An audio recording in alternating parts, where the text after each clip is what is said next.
The New Orleans Pelicans job is open, and frankly, it might be the best open coaching job in the NBA. Alvin Gentry is out, and what he leaves behind is a cupboard full of talent.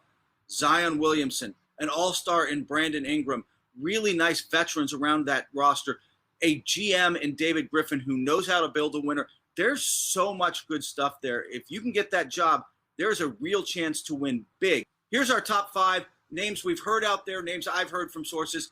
At number 1, Clippers assistant Tyron Lue. He's on the top of a lot of lists, but for a reason. I mean, he's popular and respected by players. He has won a title. There was a lot of when he started, like, oh, he's just LeBron's guy. He's not a great coach. Watch his X's and O's from the last couple of seasons in Cleveland. He is a good X's and O's coach. He knows how to put guys in the right spot. There's a lot to like there. He's also considered a front runner for the Brooklyn job. He's going to have other offers. The real question isn't, could he do well in New Orleans? He could. The better question is, will New Orleans pay money to get Ty Lue? Because you're going to be in a bidding war. You're going to have to put up something pretty big, and that's just a small market team. So we'll see. Along those same lines, number 2, Jason Kidd, the Los Angeles Lakers assistant coach right now. Look, I'm not sure he's as good a fit as Ty Lue, but his name is out there. A lot of people are talking about him. The same questions, though. He does not come cheaply. If you like him, if you think he's your guy, you're going to have to spend. Does David Griffin have the green light to spend Jason Kidd money, and is he really a good fit? Number 3, Nets head coach Jacques Vaughn, and he's a head coach who's been in a couple of spots, but we saw in Orlando what he could do with a young team. That Nets team competed against Portland right up against to the end.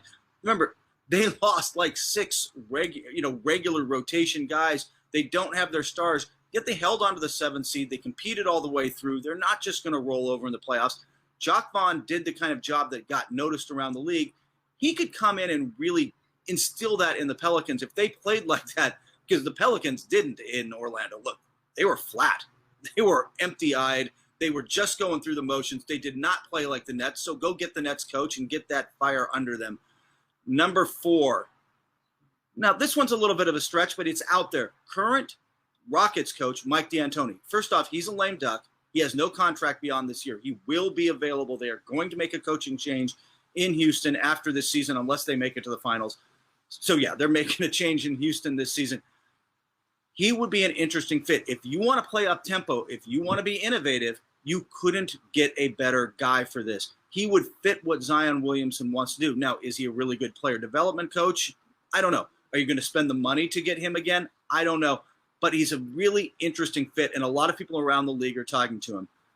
Number 5, I'm going to put the name in of Emeka Udoka, the lead assistant, one of the elite assistants, and a great guy out of Philadelphia, because they may be making some changes in Philadelphia. He may be available, but it's more of a broader issue. I've been bringing up, hey, if you're going to spend a little less, maybe the Pelicans go get one of the top assistants in the game. That could be a whole lot of different guys.